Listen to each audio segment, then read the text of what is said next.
বন্ধুরা, আপনার জবা গাছে কি শুধু পাতা হচ্ছে, ফুল আসছে না? তাহলে আজকের ভিডিওটা একদম শেষ পর্যন্ত দেখুন, কারণ আমি যেটা ব্যবহার করছি সেটার পর গাছে একসাথে এত ফুল এসেছে যে গুণে শেষ করা যায় না। আমাদের রান্নাঘরের কিছু সাধারণ খাবার এবং সম্পূর্ণ জৈব উপাদান প্রয়োগ করে বাগানের প্রত্যেকটা জবা গাছ থেকে কিন্তু এই বর্ষাতেও প্রচুর পরিমাণে ফুল ফোটানো সম্ভব। তা জানতে হলে আজকের এই ভিডিওটা কিন্তু আপনাদের সম্পূর্ণ মনোযোগ দিয়ে শেষ পর্যন্ত দেখতে হবে। কিভাবে ছোট্ট ছোট্ট জবা গাছেও প্রচুর পরিমাণে কুড়ি আনা যায়, এই পরিচর্যা করলে কুড়ি ঝরা তো একেবারে বন্ধ হবেই, তার সাথে সাথে প্রত্যেকটা ফুল কিন্তু খুব সুন্দরভাবে এবং বড় আকারে ফুটবে।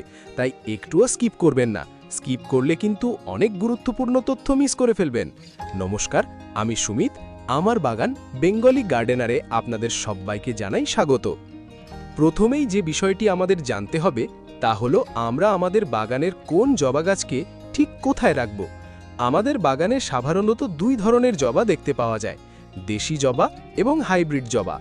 দেশি জবা গাছের তেমন কোনো বাড়তি পরিচর্যা করতে হয় না, এদের সরাসরি তীব্র সূর্যালোক এবং সরাসরি বৃষ্টির মধ্যে রেখে দিলেও কোনো রকম কোনো সমস্যা হয় না। তবে হাইব্রিড ভ্যারাইটির যে সমস্ত জবা আছে, যেমন পুনে, ব্যাঙ্গালোর, অস্ট্রেলিয়ান, আমেরিকান বা তাইওয়ান ভ্যারাইটি, এই সমস্ত জবা গাছগুলোর মধ্যে বর্ষাকালে সামান্য ফাঙ্গাসের প্রবলেম বা ছত্রাকের আক্রমণ দেখা যায়। যে গাছগুলোর এখন এই তীব্র গরমের পর কিছুতেই বৃদ্ধি হচ্ছে না বা গাছগুলো থমকে আছে, এই সমস্ত জবা গাছগুলোকে এই সময় সামান্য শেডের বা ছায়ার মধ্যে রাখার চেষ্টা করবেন, কারণ অতিরিক্ত বৃষ্টিতে ভেজালে এই নির্দিষ্ট গাছগুলোর শিকড়ে প্রচুর পরিমাণে ফাঙ্গাসের সমস্যা দেখা দিতে পারে। এর পরের গুরুত্বপূর্ণ বিষয়টি হলো, জুলাই মাসে এখন মাঝে মধ্যে যে বৃষ্টি হচ্ছে তার ফলে গাছে ফুটে থাকা সুন্দর সুন্দর ফুলগুলো খুব দ্রুত পচে যাচ্ছে। এই পচা ফুল গাছের ডালে বা মাটিতে কোনোভাবেই কিন্তু রাখা যাবে না। তাই ফুল ফোটার একদিন পর যখনই ফুলগুলো শুকিয়ে যাবে, সেই বাসি ফুলগুলো সবসময় আপনারা কাঁচি দিয়ে বা হাত দিয়ে বৃন্ত থেকে কেটে পরিষ্কার করে তুলে ফেলার চেষ্টা করবেন। বৃন্ত থেকে কেটে পরিষ্কার করে না দিলে এই ফুলগুলো বৃষ্টির জল পেয়ে ভিজে পচে যাবে এবং গাছের পাতায় ও ডালে মারাত্মক ফাঙ্গাস সৃষ্টি করবে। আর এই পচা ফুলগুলো যখন ঝরে গাছের গোড়ার মাটিতে পড়বে, তখন টবের মাটিতেও ফাঙ্গাস তৈরি হবে, যা শিকড় পচিয়ে দিতে পারে। তাই সব সময় ফুল শুকিয়ে যাওয়ার সাথে সাথেই গাছ থেকে সেগুলোকে পরিষ্কার করে ফেলে দেবেন।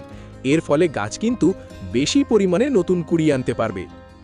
এবার আসি আমাদের টবের মাটিতে জলের পরিমাপ কেমন হবে সেই বিষয়ে। যদি নিয়মিত বৃষ্টি হয় তাহলে টবে আলাদা করে জল দেওয়ার কোনো প্রয়োজন নেই, কিন্তু যদি বৃষ্টি না হয় বা আকাশ মেঘলা থাকে, তবে আমাদের অবশ্যই হাতের আঙুল দিয়ে টবের মাটি চেক করে তবেই জল প্রয়োগ করতে হবে। তাছাড়া এই বর্ষাকালে সবথেকে বেশি নজর দিতে হবে টবের ড্রেনেজ সিস্টেম বা জল নিকাশি ব্যবস্থার দিকে। টবের ড্রেনেজ সিস্টেম যদি কোনো কারণে ঠিক না থাকে, জল জমে থাকে, তাহলে দেরি না করে গাছটিকে দ্রুত ভালো মাটি তৈরি করে নতুন টবে রিপোর্ট করতে হবে। যদি রিপোর্ট না করতে পারেন, তাহলে টবের ড্রেনেজ হোলগুলোকে খুঁচিয়ে পরিষ্কার করে দেবেন, এতেও অনেক সময় অতিরিক্ত জল বেরিয়ে যায়। এই কথাটা আমি সবসময় বলে থাকি যে টবের মিডিয়া বা মাটিতে কোনো রকম কোনো আগাছা রাখা যাবে না।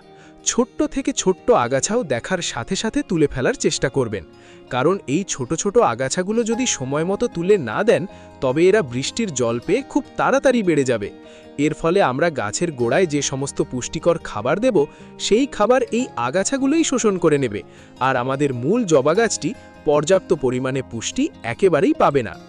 আগাছা পরিষ্কার করার পর যে অত্যন্ত জরুরি কাজটা আমাদের করতে হবে তা হলো গাছের গোড়ার মাটি খুব ভালোভাবে খুঁড়ে দেওয়া। গ্রীষ্ম, বর্ষা, শীত সারা বছরই টবের মাটি প্রতি মাসে অন্তত দুবার করে হালকা করে খুঁড়ে দেওয়ার চেষ্টা করবেন।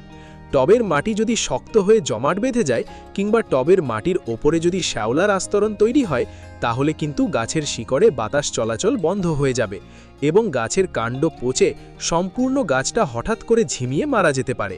তাই সব সময় টবের মাটিটাকে আলগা ও ঝুরঝুরে রাখার চেষ্টা করবেন।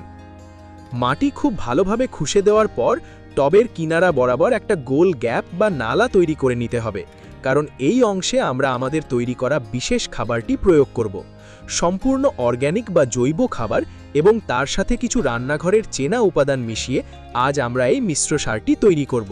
একটা 8 ইঞ্চি টবের মাপ অনুযায়ী খাবারটা বলছি। এখানে প্রথম যে উপাদানটি আমি নিয়েছি তা হলো 3 চামচ পরিমাণ পাকা কলার খোসার গুঁড়ো। বন্ধুরা, পটাশিয়াম গাছে না প্রয়োগ করলে গাছের ডালপালার বৃদ্ধি যেমন ভালো হয় না, তেমনি গাছে নতুন কুঁড়ি বা ফুলও আসে না। তাই জবা গাছে পটাশিয়াম আমাদের অবশ্যই দিতে হবে।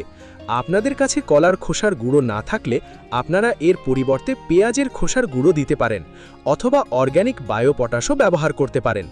আমি এখানে পাকা কলার খোসাকে খুব ভালোভাবে রোদে শুকিয়ে মিক্সার গ্রাইন্ডারে গুঁড়ো করে রেখেছিলাম। এরপর যে উপাদানটি নেব তা হলো 1 চামচ পরিমাণ নিমখোল। নিমখোল টবের মাটিতে ক্ষতিকারক পোকা ও ফাঙ্গাস দূর করতে অবশ্যই প্রয়োগ করবেন। এরপর দেব 1 চামচ পরিমাণ বোন ডাস্ট বা হাড়ের গুঁড়ো, যা গাছের ফসফরাস ও ক্যালসিয়ামের অভাব মেটাবে। আর যারা কোনো কারণে বাগানে হাড়ের গুঁড়ো ব্যবহার না করতে চান, তারা এর সম্পূর্ণ বিকল্প হিসাবে ব্ল্যাকবোর্ডে লেখার জন্য যে সাধারণ চকের ব্যবহার করা হয়, সেই চক গুঁড়ো করে ব্যবহার করতে পারেন। এরপর যে উপাদানটি দেব তা সম্পূর্ণ রান্নাঘরের জিনিস, তা হলো 1 চামচ পরিমাণ ব্যবহৃত বা ফ্রেশ চা পাতা। চা পাতা টবের মিডিয়াতে মাসে অন্তত একবার প্রয়োগ করার চেষ্টা করবেন, কারণ চা পাতা টবের মাটিকে জবা গাছের পছন্দসই অ্যাসিডিক বা আমলিক করে রাখে। আর চা পাতা গাছে প্রয়োগ করার সঙ্গে সঙ্গেই গাছে কিন্তু নতুন নতুন কুঁড়ি চলে আসে, কারণ অনেক সময় টবে প্রচুর দামি দামি খাবার প্রয়োগ করা সত্ত্বেও কুঁড়ি আসে না। তার মূল কারণ হলো টবের মাটি ক্ষারীয় হয়ে যাওয়া। এই মিশ্র জৈব খাবারের প্রত্যেকটা উপাদানের কিন্তু আলাদা আলাদা বিশেষ গুণাগুণ রয়েছে। বাগানে একটা ছোট্ট টবের সীমিত মাটিতে যখন আমরা গাছ প্রতিস্থাপন করি, তখন সেই গাছের সুস্থতার জন্য বিভিন্ন ধরনের পুষ্টি উপাদানের প্রয়োজন হয়। তবে যখনই আমরা টবের সামান্য মাটিতে গাছ রাখি, তখন খাবারের অভাব হলেই গাছের কুঁড়ি হলুদ হয়ে ঝরে পড়ে, ফুলের আকৃতি ছোট হয়। তাই টবের জবা গাছে প্রতি মাসে অন্তত 2 বার এই মিশ্র জৈব খাবার প্রয়োগ করার চেষ্টা করবেন। এই মিশ্র খাবার আমি আমার গাছে 1 সপ্তাহ আগে প্রয়োগ করেছিলাম। এখন দেখুন গাছ কুঁড়িতে ভরে উঠেছে এবং প্রচুর পরিমাণে কিন্তু ফুল ফুটতে আরম্ভ করেছে। বর্ষাকালে টবে তরল সার প্রয়োগ করা অত্যন্ত ঝুঁকিপূর্ণ, কারণ মাটিতে অতিরিক্ত আর্দ্রতার কারণে শিকড় পচে যেতে পারে। তাই এই বর্ষার দিনগুলিতে তরল সারের বদলে এই শুকনো মিশ্র জৈব খাবার অবশ্যই প্রয়োগ করবেন।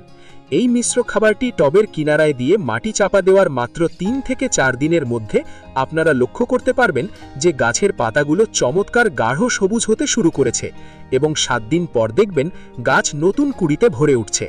জৈব খাবারে বাগানের গাছ দীর্ঘমেয়াদী ভালো থাকে, তাই জৈব খাবার প্রয়োগ করলে একটু ধৈর্য অবশ্যই ধরতে হবে।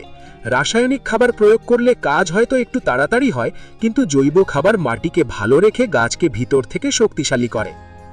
খাবার দেওয়া হয়ে গেলে এবার আমাদের টবের মিডিয়াতে জল দিতে হবে, কারণ শুকনো মাটিতে খাবার দেওয়ার পর জল দেওয়া জরুরি। তবে এখানে আমি শুধু সাধারণ জল দেবেন না, আমি 500 ml সাধারণ জলের সাথে মিশিয়ে দিচ্ছি 2 থেকে 3 গ্রাম পরিমাণ এপসাম সল্ট বা ম্যাগনেসিয়াম সালফেট। এই এপসাম সল্ট জলের সাথে ভালো করে গুলিয়ে নিয়ে আমাদের টবের মাটিতে প্রয়োগ করতে হবে। এই সহজ অথচ অত্যন্ত কার্যকরী পরিচর্যাগুলো করেই কিন্তু আমার বাগানের ছোট বড় প্রত্যেকটা জবা গাছে সারা বছর প্রচুর পরিমাণে ফুল ফোটে। তো বন্ধুরা, জবা গাছের জুলাই মাসের এই বিশেষ পরিচর্যার ভিডিওটি আপনাদের কেমন লাগলো তা অবশ্যই আমাকে জানাবেন। পরিচর্যাটি করার পর কেমন রেজাল্ট পেলেন তা আমাকে কমেন্ট করে জানাতে একদম ভুলবেন না। যদি আজকের এই ভিডিওটা আপনাদের ভালো লেগে থাকে এবং উপকারে আসে, তাহলে প্লিজ ভিডিওটিতে একটা লাইক করবেন, বন্ধুদের সাথে প্রচুর শেয়ার করবেন। আর আপনারা যদি আমার চ্যানেলে আজ নতুন বন্ধু হয়ে থাকেন, তবে এই রকম নিত্য নতুন বাগান সংক্রান্ত দরকারি ভিডিও নিয়মিত দেখার জন্য চ্যানেলটাকে সাবস্ক্রাইব করে পাশের বেল আইকনটা অল প্রেস করে দেবেন। আজকের এই ভিডিওটা সম্পূর্ণ মনোযোগ দিয়ে শেষ পর্যন্ত দেখার জন্য আপনাদের সবাইকে জানাই অসংখ্য অসংখ্য ধন্যবাদ। সবাই ভালো থাকবেন, সুস্থ থাকবেন এবং নিজেদের বাগানের যত্ন নেবেন। ধন্যবাদ।